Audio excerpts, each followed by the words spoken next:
So we are on a road trip, leaving right now. It's 6:35. We're running a little bit late already. Basically what we're doing here, if we look at our trip meter, is that we're heading up to Cascade Mountain from Vernon Hills, Illinois. And this is around like a 300-mile trip total. So I'm currently at 66%. So what I'm going to do is hit up Madison's Supercharger, which will leave me at 17%, and then chill there for like 15 minutes, and then hopefully get a good amount of charge back.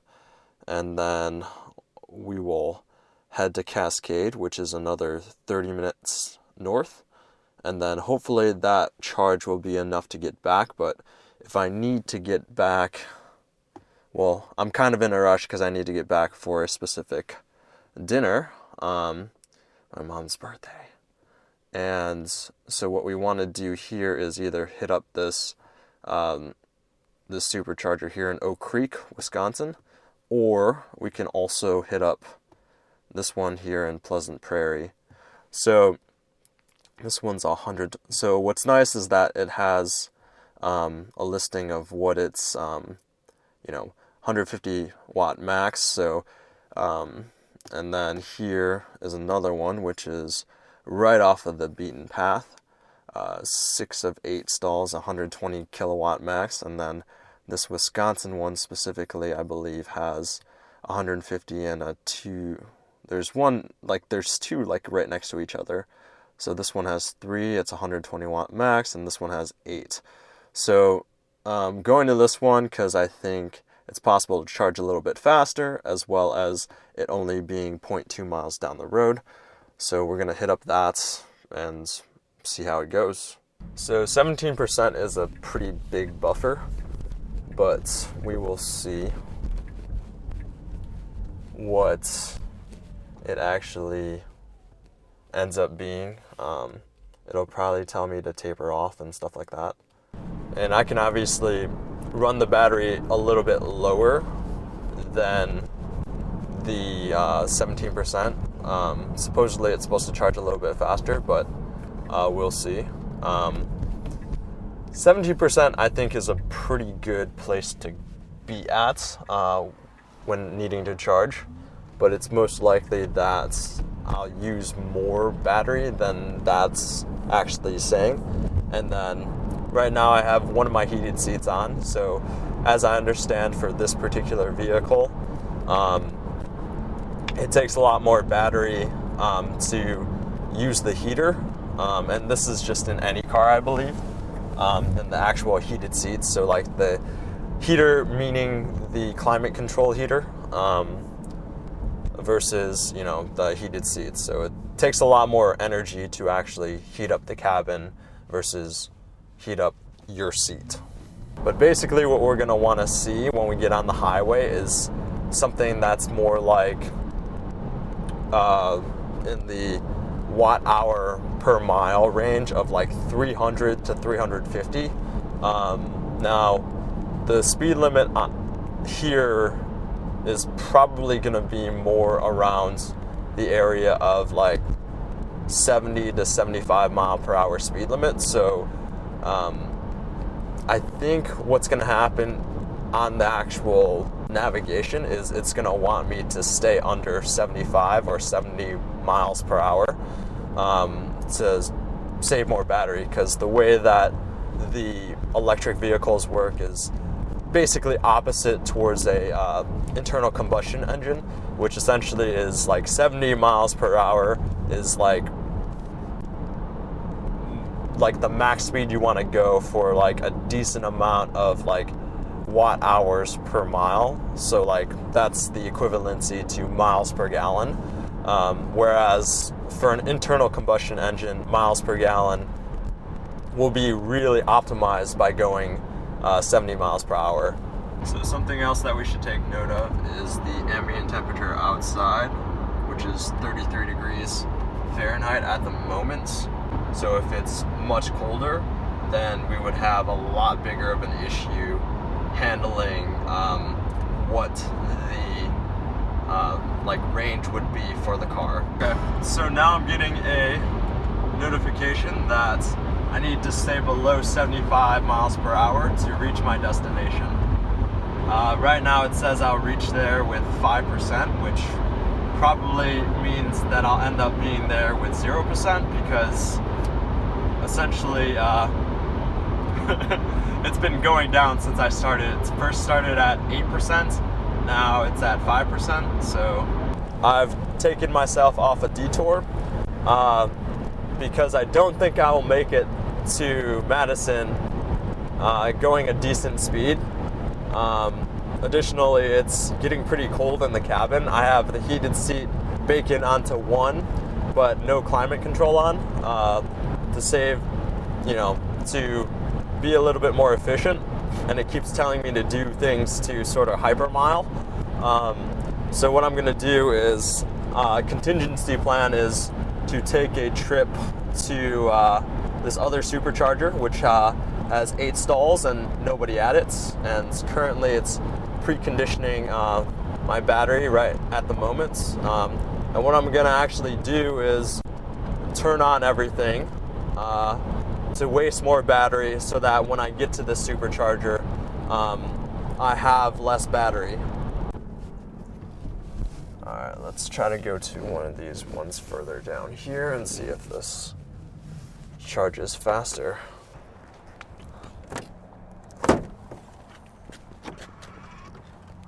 Oh, that cable is just not moving at all. Okay. Alright, so far we've driven 50 miles, average watt hours 382, which is fairly efficient. Right now we're getting up, it's ramping up. We're at 93 kilowatts. Hopefully it gets over 100, because we want something like 100. This is a 150 kilowatt station, so not all of them will be 150 kilowatts, as I understand. Right now we're at 104 kilowatts. We don't need to stay here very long. We just need a little bit, maybe like 5 to 10%. Yeah, so it says right now we'll arrive with 7%. So we want to make that buffer a little bit higher, something like maybe 20%-ish. Right now it says it'll give me an estimated 10 minutes of charge time. So that's also super annoying, because 10 minutes, if I was fueling up at a gas station, essentially it would be like, 3 minutes and I'd be done. So this is sort of what we're talking about when we talk about range anxiety. So what I've seen people do is they've switched stalls to get a faster supercharger. Right now we're at 80 kilowatts, so not the fastest, but still pretty decent. Much faster than a wall outlet, but either way, I don't think it's worth switching back and forth really between these. We'll get to 50 and then I think we'll head out. Right now it says 20% to supercharge, or like when I get to that supercharger. So I'm gonna unplug now and then we can head out. We got 12 kilowatt hours of charging in that basically 10 minutes of span of time. So let's get going. So got 15% of charge in 10 minutes. So, not a huge time waste of sitting there charging. Car is now preconditioning battery for supercharging. I am 4 miles away and it's snowing. So the temperature has gone down from 34 originally when I started to 30 degrees Fahrenheit now. I now have the climate control set to 73, and which I can probably bring down, but I have it manually set, not automatic, because I believe if I have it for automatic, it's going to blow more than it would versus if it wasn't, or if it was automatic. There's nobody here, and this is at Hy-Vee. We're in Wisconsin, so I've never been to one before, but let's just pick one random one.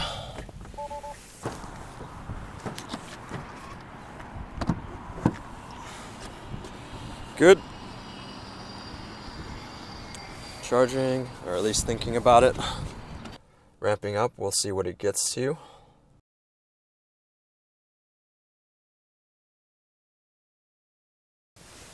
Not sure which one would be the most recent install. I'm assuming it wouldn't be the ones closest to the station because those would be the original ones inputted.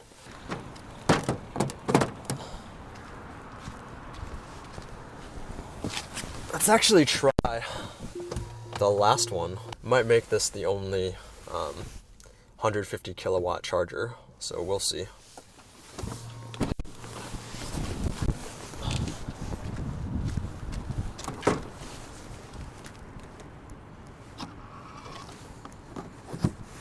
We got it just flying up there. I would love if you can go up to 150. It would save me a bunch of time. Right now we're still charging at a very good rate, 115 kilowatt per hour. And it says, that's equivalent to 490, 480 miles per hour. So now it's ramping up, so this is interesting. Now it's 124. So maybe we'll just keep it here and see what happens. I don't really want to move to one because it does take some time to move back and forth. And it does use energy to actually do that too. I did some more fidgeting around. I set the limit to actually full battery to see what time it would calculate me to be. And it says 45 minutes from now. So that's still definitely not ideal. We're at 59%. So we're just going to leave it be at 59% and get going because we are already 30 minutes late. The way to plan it is like, okay, you can stop many times and charge like when it's optimal for you to charge. 20% and lower is like when it'll charge fastest.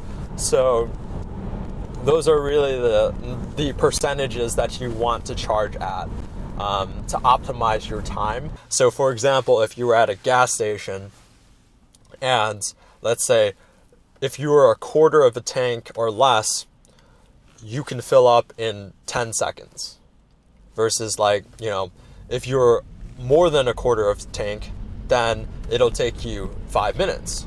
You will essentially go there every time you're below a quarter tank, just so you can optimize the time. So it'll take 10 seconds instead of 5 minutes.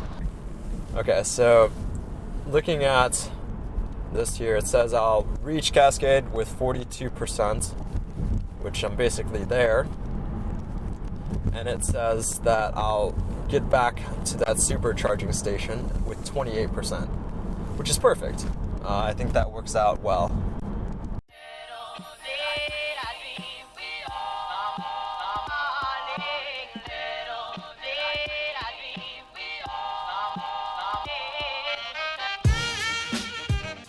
Just got done with our 4-hour skiing trip.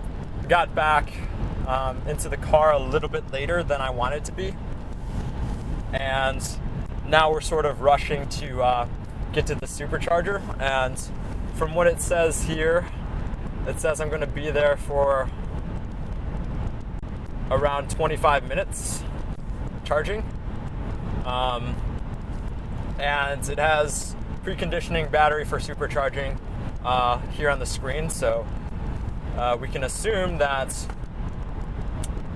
well, initially it said it would take like 20-25 minutes for me to charge up to get home, and right now looking at the screen it says if I charge for 25 minutes I'll get back home with 17% now, and I'll get to Madison, the Madison supercharger that I was at, with 24%, and right now I have 38%.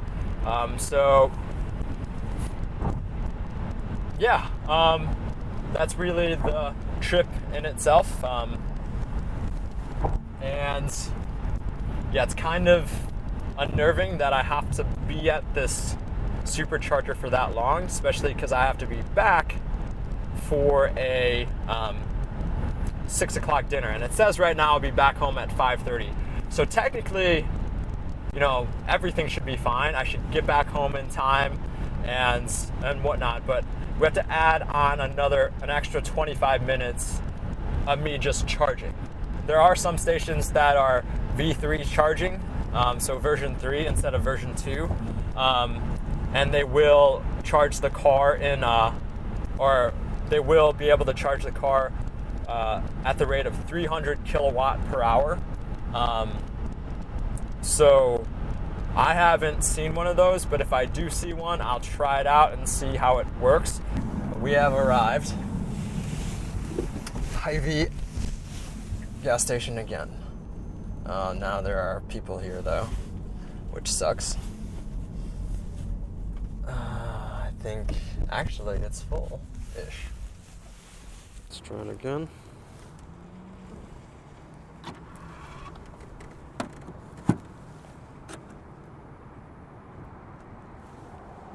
Still nothing. So I don't have time for this nonsense. It's not charging. So we're gonna go to the other supercharger that it was going to have me go to anyways. So this is the that you have to deal with when dealing with an electric car. So now I'm gonna be even more late because that's 10 minutes of not charging.